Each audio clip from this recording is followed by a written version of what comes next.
Good morning, RCS. It's good to see you. I love that song. It's a beautiful day, and it is a beautiful day. I want to say happy Valentine's Day to each of you, and I'm so glad you're here this morning. And if you aren't able to join first thing in the morning at 7, that's okay. We got you covered, and we look forward to you watching the video as well. But for those of you who are joining this morning at 7, I'm excited to see all of you, and I'm so glad that you're here. So I wanted to show my face just to welcome you, but I'm going to take my camera off just so you can really focus on what we're going to talk about today on RCS You Matter Monday. So our purpose each week is really just to provide an opportunity for RCS staff to connect through resilience building skills for just 10 minutes each Monday. And I love this quote right here. I found it this week, and it says, "If your compassion does not include yourself, it is incomplete." And I love that quote because I think so often we extend compassion to others, but we don't think and do that same thing for ourselves. So I hope from some of the activities we'll talk about this morning and just over the course of this week that you give yourself time just to really love yourself, right? And to show that compassion towards yourself too.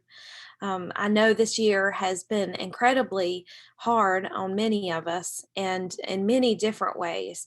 And so that compassion that we give to others, extend that back to yourself. And I hope that you will. So this week, we're just honoring our work about giving ourselves just 10 minutes and knowing that kindness changes everything. And so when we think about that, last week we learned one of the community resilience model skills, or what we call CRIM skills. We focused on help now, and we're going to focus on that one more time. We'll move throughout all of these skills during our time together over the course of when you come to join RCS You Matter Mondays. But I wanted to show you one more help now skill, and just that we can use and practice just to help build that compassion in ourselves and resilience. So our purpose really, as we practice these resilient activities, is to really widen our resilience zone, right? There's a lot that we deal with on a regular basis, whether you're a teacher, whether you're a cafeteria worker, whether you're a custodian, coordinator, any role that you have in our district. There's lots of stress that we face on a day, right, at work, but also in our personal lives. And so these skills really help you widen that resilience zone. That doesn't mean all of our problems go away, but it does mean that we can have some skills to help us work through them in the moment that we're experiencing them. And that's really what our goal is. So let's do our first activity. It's called shoulder roll breathing. So if you're driving, that's okay. You can do this in your car. If you're sitting somewhere, try to get in a comfortable spot, whether that be on the floor, in a chair, on a comfy chair, kitchen chair, wherever you may be, all right?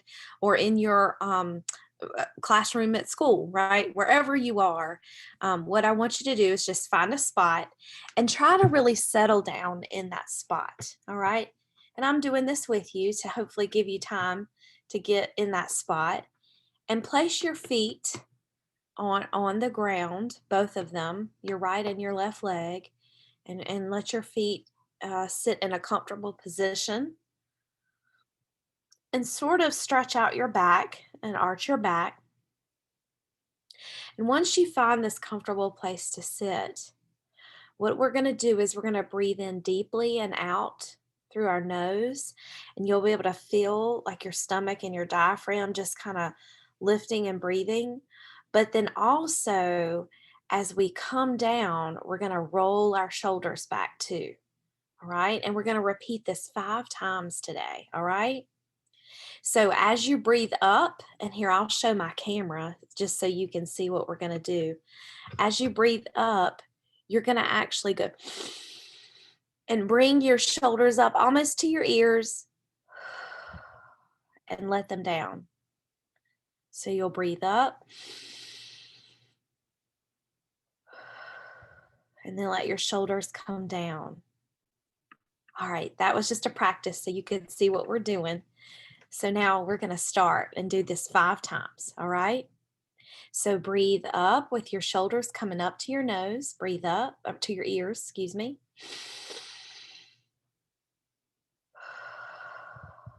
And release. Breathe up.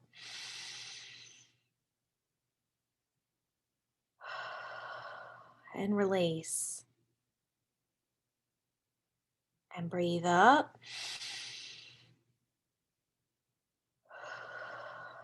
And release. And just notice the tension leaving in your shoulders as you do this and the way it feels to do that breathing. So let's do it 3 more times. Bring your shoulders up to your ears.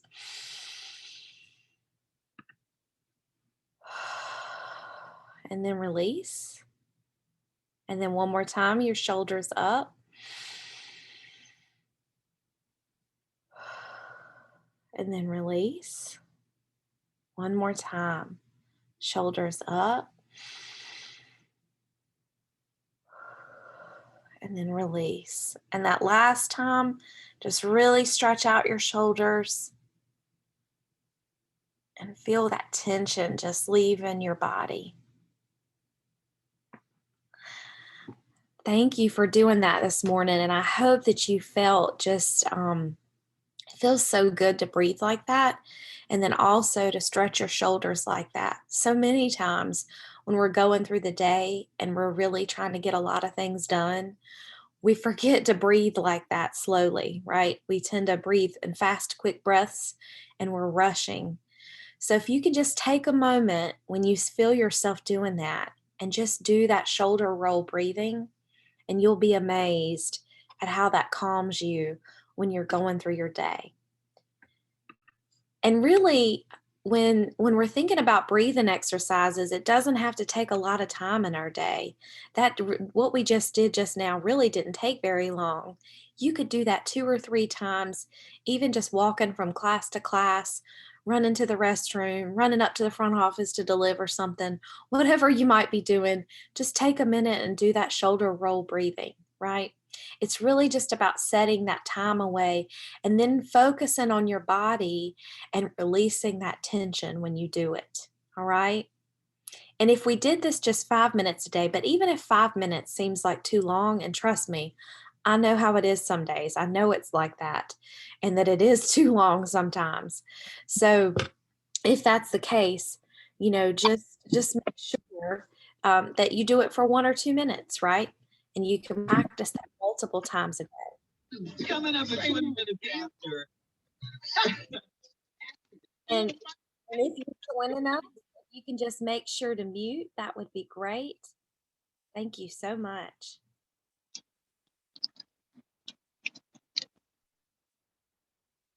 All right.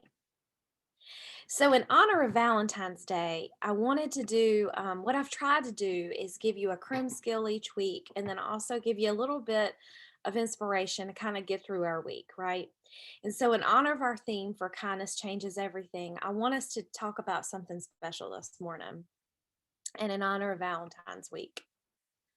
So I want you to meet Squire Rushnell. Some of you may have heard of him, some of you may not have, but he talks about God winks and how they're signs of hope.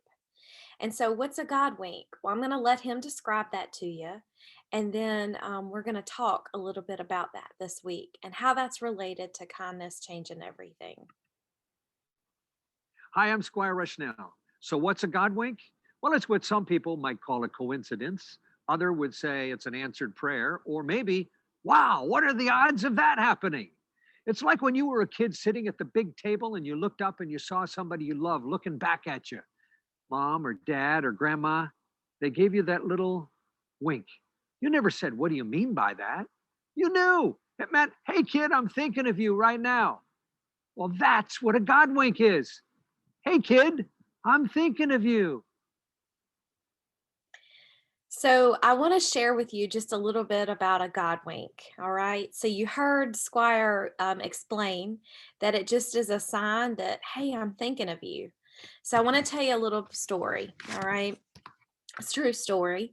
It's a personal one. I'm going to be a little bit vulnerable here for just a minute and tell you about me meeting Jared. So this picture is from March the 3rd in 2019 in the Raleigh Durham airport. All right. This was a God wink day for my family. And my mom had just recently been diagnosed with stage 4 lung cancer. And we had received the diagnosis really just a few weeks before this picture. And so, of course, we were devastated. And my father and I just researched and tried to find every option possible. We had been given like a regimen of treatment, and we didn't really love the options, right? We wanted them to be able to like just take the cancer out of her, but that wasn't the option that we received. So, we wanted to get a second opinion about her treatment plan. And we found this specialist in Texas. And so obviously we felt scared and sad and just really hopeless at the time. But then we met Jared in the Raleigh Durham airport. So as my mother and father and I were waiting to board the plane, we were just, sitting patiently. And somehow, out of the blue, we start talking with Jared. I don't even know how the conversation started. But I think God winks work sort of like this. So he mentioned that he was flying to see his family at the time, and we told him what was happening with my mom and that we were going to see a specialist to get some help. And it was like Jared had placed God. It was like God had just placed Jared there. I should say it's just it was kind of unreal. He told us about his mother and how she had also had lung cancer.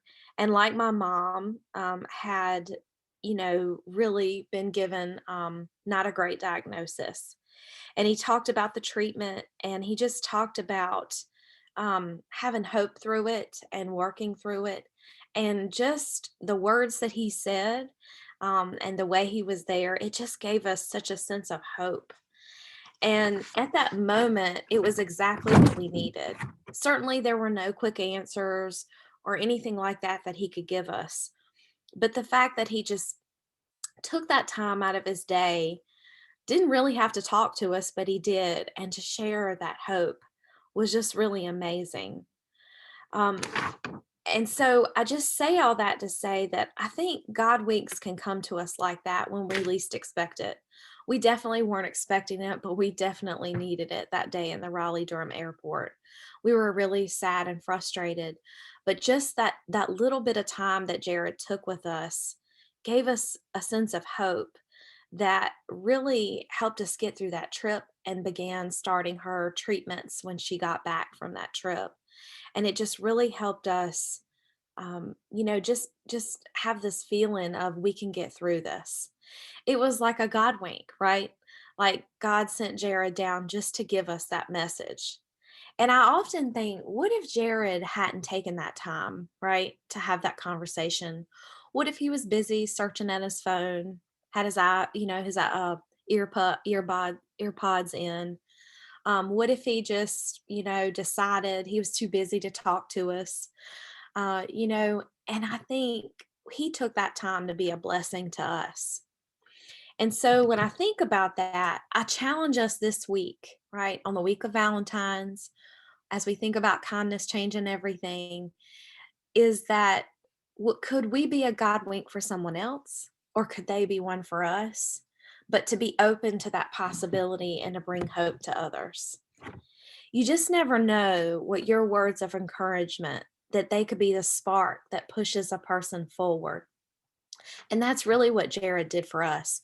It wasn't anything miraculous that he said or did. It was the fact that he listened and he took that time and offered that encouragement. And it did push us forward to make some really tough decisions and to face what we had to face.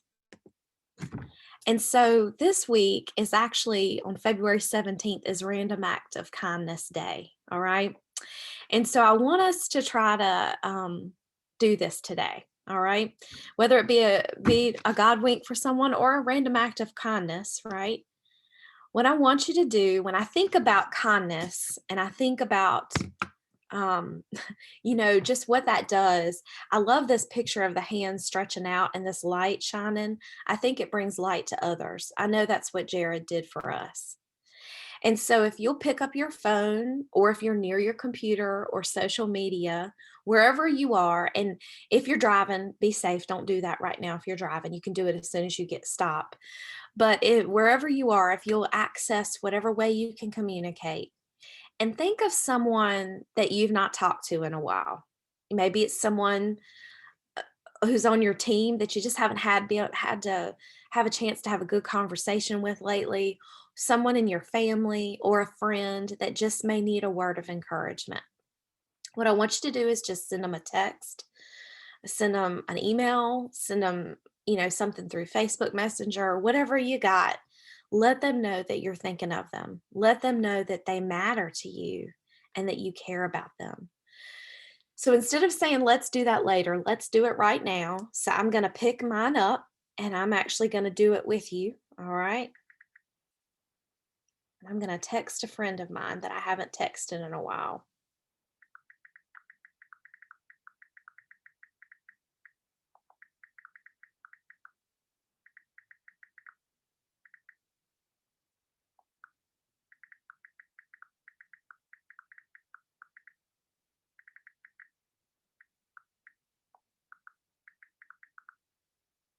All right.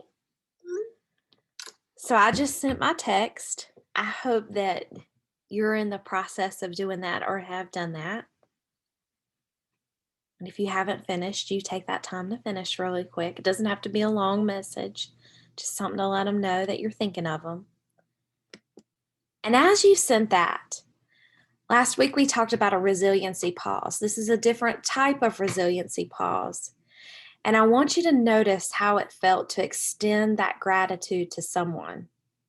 Notice that feeling and just sit with that for just a moment and feel the gratitude that you expressed to that special someone that you sent that text to and what that felt like.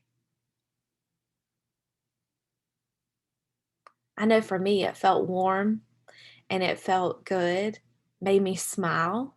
I'm smiling right now thinking about the text that I sent to that person, and I hope that you are too.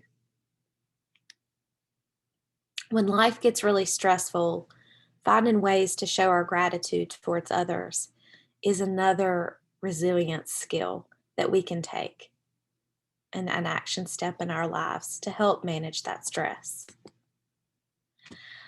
I do ask that each of us just remember Scott Vestal in our prayers. Some of you may or may not know him, but I knew him as a RCS teacher assistant at Holmes Middle School. He worked with our students in the EC program.